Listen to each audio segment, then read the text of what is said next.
자, 일단 제 직장은 이렇게 생겼습니다. 이게 직장이에요. 이게 직장.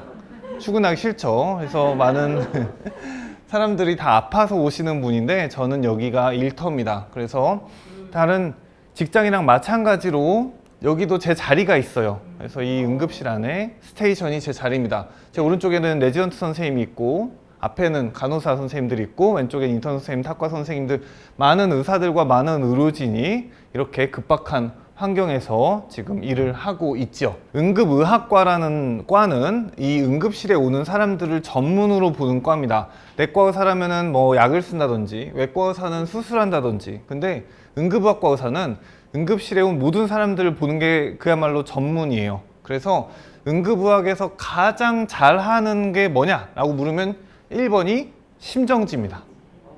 죽은 사람이에요. 그야말로 심장이 멈춰서 온 사람들은 어디 딴 내과나 외과, 외래나 이런 데로 가지 않겠죠. 무조건 응급실로 오게 됩니다. 그래서 죽은 사람이 죽을 수 있거나 위험에 처할 수 있는 모든 상황을 보는 의사가 응급의학과 의사입니다. 정말 사회에서 벌어지는 사건, 사고들이 고스란히 응급실로 오게 되니까요. 그래서 저희 병원에 하루에 100명 정도, 주말이면 150명 정도 오게 됩니다. 이 생사의 경계에도 단순히 우리가 가늠할 수 없는 각자 사연들이 있을 거잖아요. 그래서 인간으로서의 다양한 사연들까지도 마주하게 됩니다. 자, 이거는 제가 만났던 한 환자분의 CT입니다. 이 CT는 목이에요. 이 가운데 검은 부분이 기도고, 그다음에 이 뒷부분이 척추뼈입니다. 근데 이분은 50대 남성분인데 자기 스스로 목숨을 끊기 위해서 칼로 자기 왼쪽 목을 절개를 한 거예요. 그래서 이렇게 걷어봤더니 이 혈관이 그대로 드러나 있더라고요. 그런데 다행히 이분이 경동맥을 끊었으면 그대로 피가 분출해서 돌아가셨을 겁니다. 근데 살아서 오셨어요. 그래서 CT를 찍었더니 저 동그라미 친 모양이 상의 모양인데 저 밑에 하얀 이 점, 이게 경동맥입니다. 이 경동맥과 허공과의 차이는 거의 1mm밖에 안 돼요. 자, 저게 그야말로 삶과 죽음의 경계라고 볼 수 있죠. 그래서 저는 다행입니다. 그래도 깊게 찌르진 않으셨어요 라고 말씀드리고 꿰맸어요. 그러면은 우리는 다행이다 라고 생각할 수 있겠죠. 그런데 막상 이 환자분을 꿰매면서 이 환자분과 대화하다가 저는 한 가지 사실을 알았습니다. 이분이 50대 남성분이었는데 20대 교통사고가 났어요. 그래서 그 순간 하지마비가 됐습니다. 그래서 30년간 누워 계셨어요. 근데 그 30년간 모든 가족들과 모든 지인과 친구가 다 떠났습니다. 연락해도 아무도 오질 않는 거예요. 게다가 거동도 불편하고 이런 수급자예요. 그러니까 경제적인 여유도 전혀 없어요. 당연한 얘기죠. 그래서 거의 그 나라에서 지정한 요양원에서 평생을 그렇게 누워서만 지냈던 겁니다. 그러면은 이런 생각이 드는 것도 어찌 보면 당연하죠.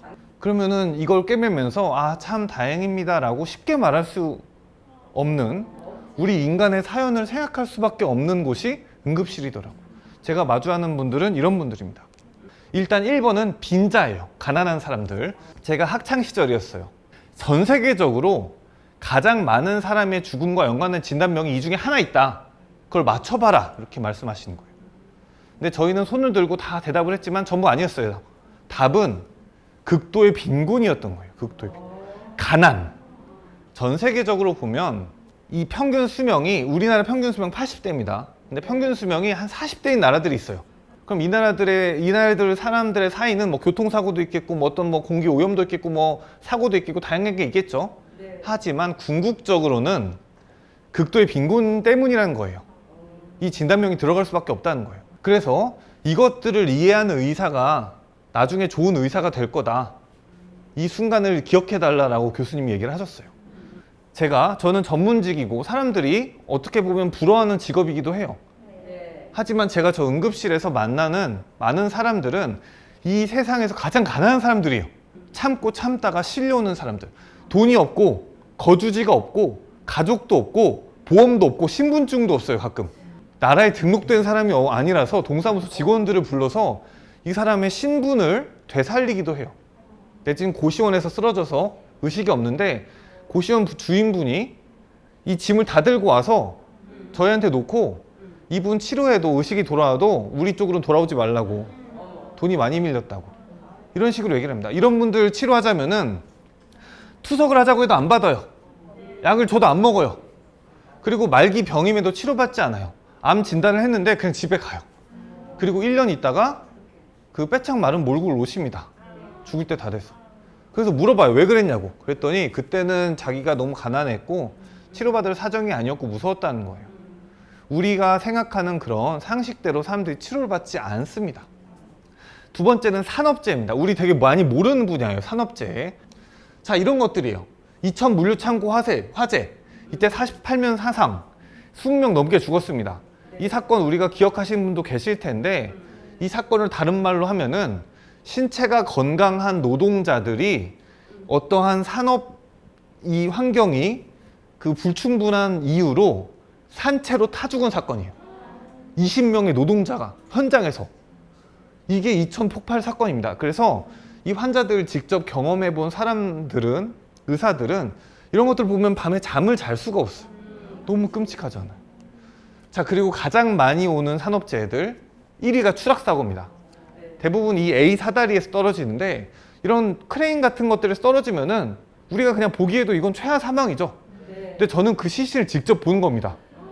이건 제가 직접 경험한 사건입니다. 여의도 싱크홀 사건. 저 싱크홀로 사람이 추락을 했어요. 그러면은 한 명 사망이라고 써 있어요. 그럼 우리 네이버 같은 데서 아, 한 명이 사망했구나 이렇게 돌려보죠. 근데 막상 이 환자를 제가 직접 봤는데 노동을 하다가 갑자기 5m 아래로 추락했어요. 근데 그런 팔다리가 부러진 채로 중증 외상을 입고 누웠습니다. 근데 그 안에서 살아있었어요. 근데 저 밑에 상수관이 터진 거예요. 도로가 깨지면서. 그래서 물이 쏟아졌어요. 그래서 익사해서 돌아가셨습니다. 삽관을 했더니 폐에서 흙탕물이 콸콸 나오는 거예요. 자, 그럼 인간으로서 같은 인간인데, 이 사람이랑 저랑 같은 인간이에요. 이 사람이랑 같이 저랑 직업인이에요. 근데 이 사람은 노동을 하다가 그 안에서 팔다리가 부러진 채로 물을 먹고 돌아가신 거예요. 게다가 이 순간이 있었을 거잖아요. 물이 찼을 때 내가 이걸 죽겠구나 하는, 그 끔찍하지 않아요.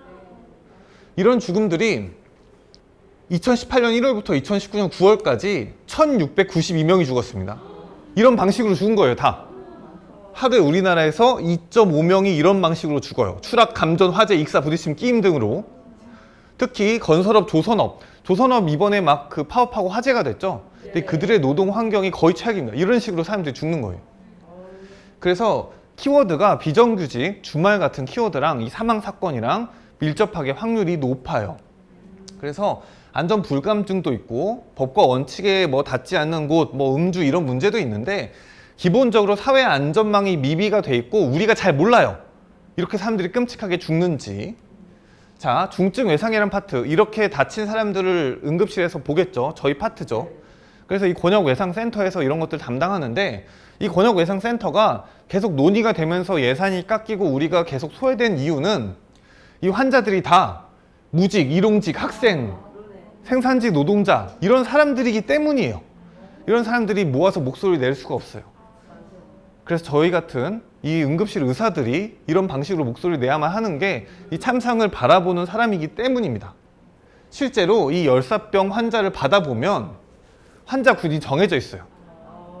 폐지 죽는 사람들이 가장 흔합니다. 자, 폐지 죽는 사람 대부분 할머니예요. 체구가 작아요. 나이가 많아요. 체력이 약해요. 기저질환이 있어요. 그래서 날이 더운 날에 출근해 보면 근처에 폐지 죽는 노인들이 다 와요. 열사병 걸려서. 그리고 육체노동한 노동자, 기저질환 있는 사람, 치매 노인, 이런 분들이 거의 다 걸립니다. 자, 그러니까 이게 어떠한 사회적인 재난이라는 거예요. 통계에서도 보면 나이 많은 사람, 무직, 이런 사람들이 대체로 열사병에 걸려 죽고요. 그래서 5년간 응급실 사망자, 온열질환 절반은 70대 이상이에요. 그러니까 우리가 젊은 사람들이 이렇게 흔히 열사병 걸려 죽겠다 이렇게 얘기를 하지만 사실 약자들을 우리가 보호해야 되는 재난이란 겁니다. 자, 이번 여름에도 당장 이번 여름에도 5명 죽었어요, 이미. 근데 그 중에 4명이 노동 현장에서 죽었습니다. 자, 저는 어쨌든 의사의 윤리로 사람들을 무조건 살려야만 해요. 이 사람을 더 오래 살게 만드는 게 제 일이에요. 그러다 보면은 이 사람들이 제 수명까지 누구나 건강하게 살 권리가 있다. 어떠한 사회적인 요건과 상관없이 이게 인권의 본질이 아닐까 이런 생각을 응급실에서 하게 됩니다. 그래서 우리가 많은 문제들이 아직도 있잖아요. 우리 사회는 발전했지만 많은 문제들이 있어요. 실제로 그 사람들 전 봅니다. 그래서 고통이 분담되고 한 생명이 더 살아날 때까지 나아갈 여지가 있고 우리가 할 수 있는 게 있다는 이야기를 마지막으로 제 얘기를 마무리하고자 합니다. 네, 들어주셔서 감사합니다.